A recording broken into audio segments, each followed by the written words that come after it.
So, Kozo, how old are you? I'm 73 years now. How long have you been in this industry? Since I was 23 years. Wow. Nearly 50 years. Yeah, 50 years. I told her together we have 90 years experience in the business. Yeah, So like because when I was 23 years, I came out of college, Mm. and then I started working with Mr. Roberto Graham, Okran. the owner of Mampati Fisheries. The legendary guy. I heard of his name a lot. Yes. But he was the father of fishing industry in Ghana.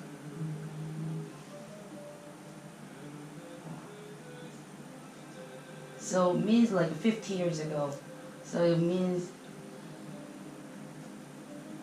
1967.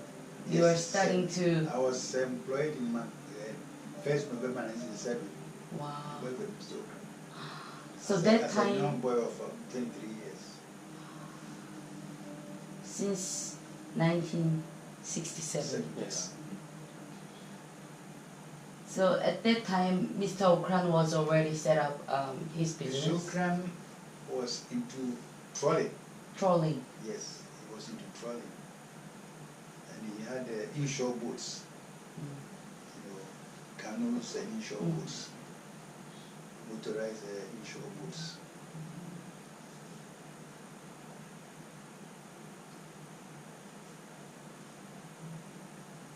And I heard that he's the first guy who brought the motor. Motorized boats. Yeah, motorized Yes. boats. Wow. He met a British man in Britain, Mm. and he encouraged him to buy motorized boats. Wow. So he bought these inshore motorboats. He started fishing off Adan waters. Mm. Adan. Mm. Wow. But he came from Ankwazi village, so The western region. central region, Central region. near Winneba. Near Winneba. Winneba, that's his town, Mankwazi town. But his town is Mankwazi village, so he had Mankwazi fisheries. So he had his village, and he had just come out of army in 45. Wow. And so he had his uncles who were fishermen. So he bought this boat, he started fishing off Adan waters. That's how he started his business. Okay, so he started fishing in Adan, landed in Tema, and also Takoradi. So he even had a coast oil in Takoradi to bring fresh inshore fish. Wow. Okay, that's how he started his business.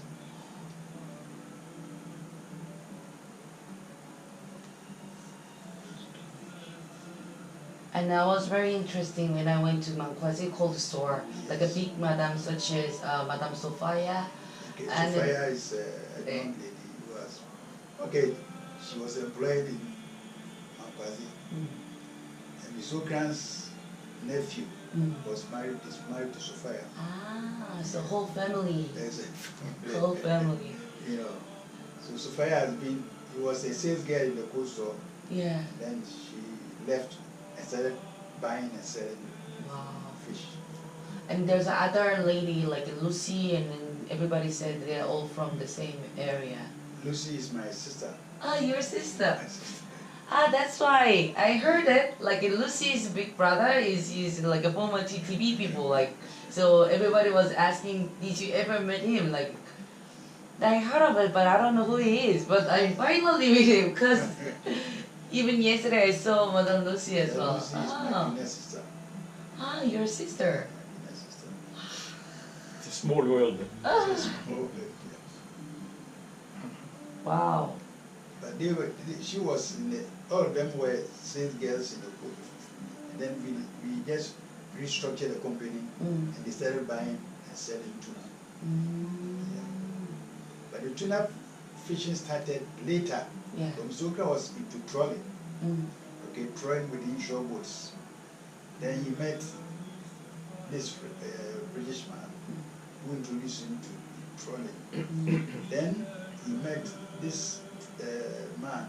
There was a conference in Britain. Then he met the Russian in charge of the affair. Russian. That time Kwame Nkrumah was the president, and he was with the socialist communist country. So he met this Russian. He said, you are a Ghanaian, okay, we can help you to get big trolleys instead of the inshore trolleys. So the Russian gave him trolleys. And then they brought the trolleys to process frozen fish. Do you remember the name of this boat? No, this trolley or no name? The big one is Mangwazi.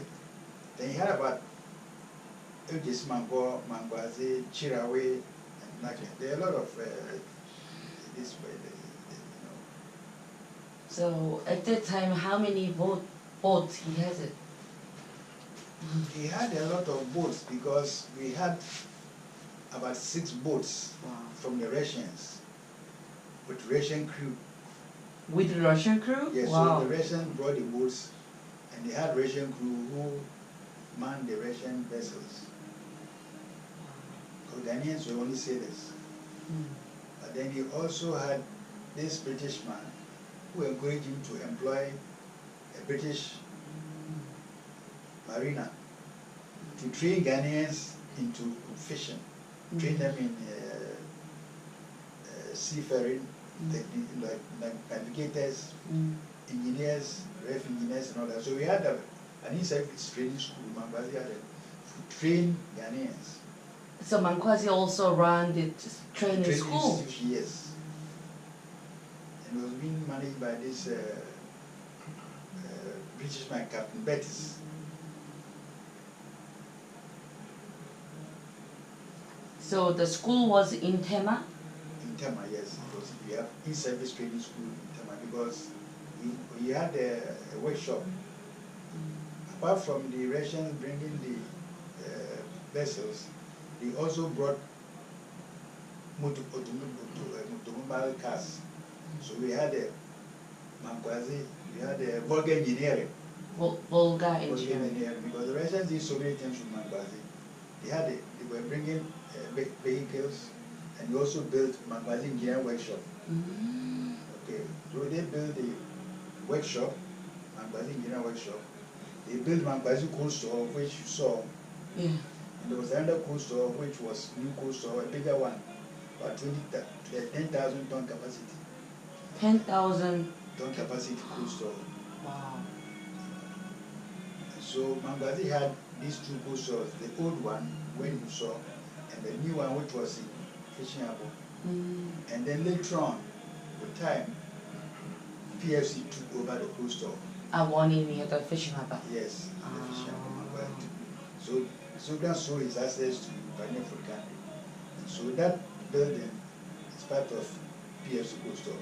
So right now, PFC pays Mangwazi rental for using that portion of Zogran's coal store.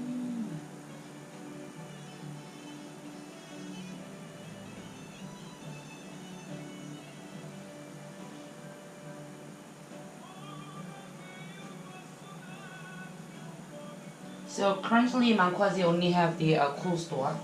Currently only the coal store and the warehouse. They have Warehouse. also. But before then, like, Before then, Mangwazi was had the biggest fishery. yes, it was the coal store, 2 coal stores, 2 coal the stores. workshop and the warehouse, Wow. and then the office in the Fishing Harbour. And then also had some vessel as well. At the time, Mangwazi had, in the 80s, 1980, Mangwazi had about 32 vessels. 32 vessels 32 vessels, yes. in 1980s. Yes, 1980, yes. It's a very big company. Big company. So was it all troll vessel or? So you see, the Russians came and did trolley. Then Nkrumah also built, Kwame Nkrumah, the president, then had a parallel company, State Fishing Corporation. Okay, they also started deep sea fishing. And Mr. Okran, Kwame Nkrumah said, because Kwame Nkrumah was planning about communism and socialism in Ghana, he said, look, you are a very good fisherman. I want to buy your company and transform it. He said, no. Then I would prefer to go to Mangbazi village and stay instead of working for you. You see, and he said, okay, he was going to Hanoi and come to come and take over Mangbazi fisheries. Unfortunately, he didn't come back. There was a coup. Yeah, after the 66. Yeah. Okay, after the coup, then the Sokran had his company, and then he got a loan from the Norwegian government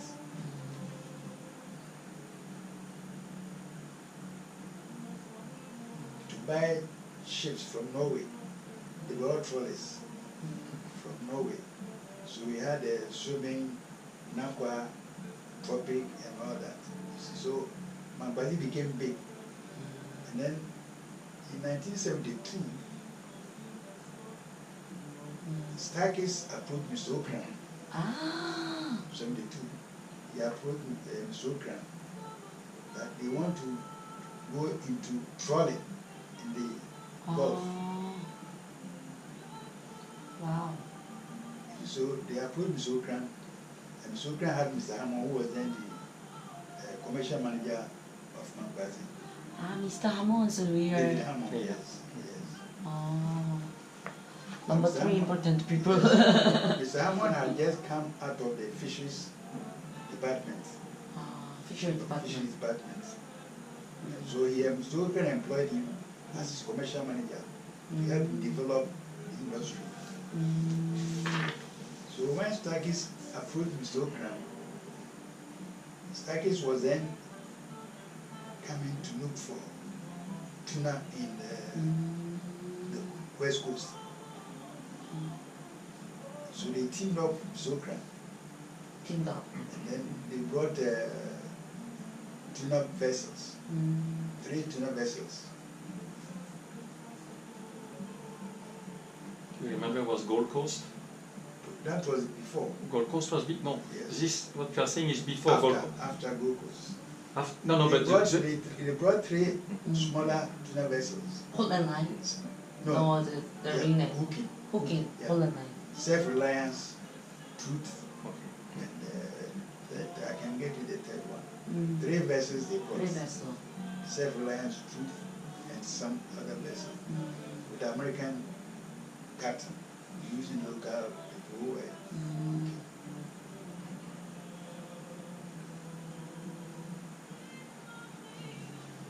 So these vessels started fishing, but they were not good. So they grounded in Mufete area, but it was assumed, no, not assumed, but you know, the captain who came with the other captain, they grounded the boat. And from what I know, it's like the Americans deliberately grounded the boat to get insurance money. Because the captain went fishing, and he was a captain, he was the chief in everything, one man. Eventually the boat got flooded, go more flooded. And so they said, okay, the boat is grounded. So they collected the insurance money and said, look, there's a new arrangement we want to do. So then they will bring Japanese. Starkist people or Stark- that? Starkey. So they have formed a joint venture agreement with Mangbazi Starkist the joint venture with the Mangbazi. Fisheries. Wow. So they formed the company, Ghana Tuna Fishing Company. No, Ghana Tuna Fishing Development Company. Ghana Fishing Development Tuna Company.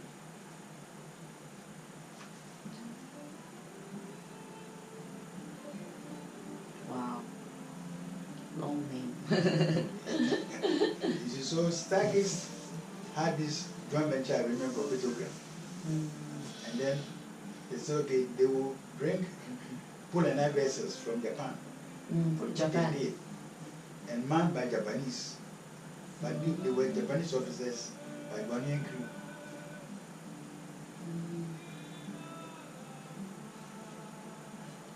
And these Polo 9 are still here. Yes, they are still. You know, and so they had this arrangement with Japanese for the Japanese crew. Then they also had another arrangement with Koreans. Wanyong Development Company. It was Korean Wanyong Company. Who Yeah. were Koreans.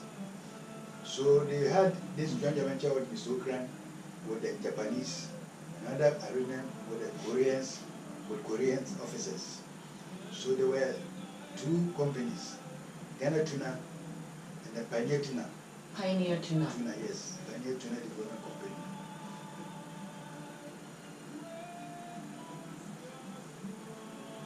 Pioneer Tuna Company is with Mr. Okran, Yes, it was the shareholder. shareholder, Mankwazi, and so it was And like the Koreans. It was Korean Wanyong Company. Korea Limited. Wanyang. And then the Japanese were Ghana Tuna Development Company. Yeah, that's Ghana Tuna with the stockists. With Starkist. So two of them were Starkist. So Starkist started working from 72 with this pole and line business. And Pioneer Tuna, so around those area from later 1960s and early 1970s, Yes. the people are starting to It do was it. 72. 72, the Was first when the tuna. companies- Yes. Okay.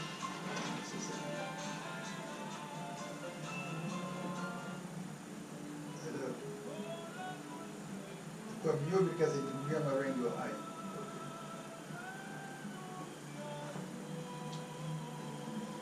You see, so from 72 they started this joint operation with Starkist Mankwazi. And so there was the Koreans who were operating the Pioneer Tuna boats and the Japanese who were operating the Ghana Tuna boats. So it was all fishing to sell to Starkist.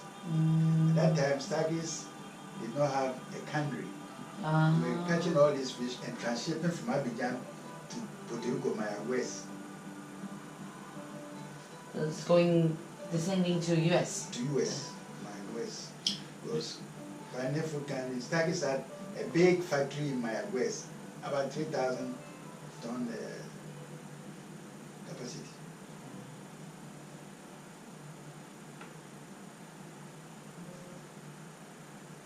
You see, so all the tuna which were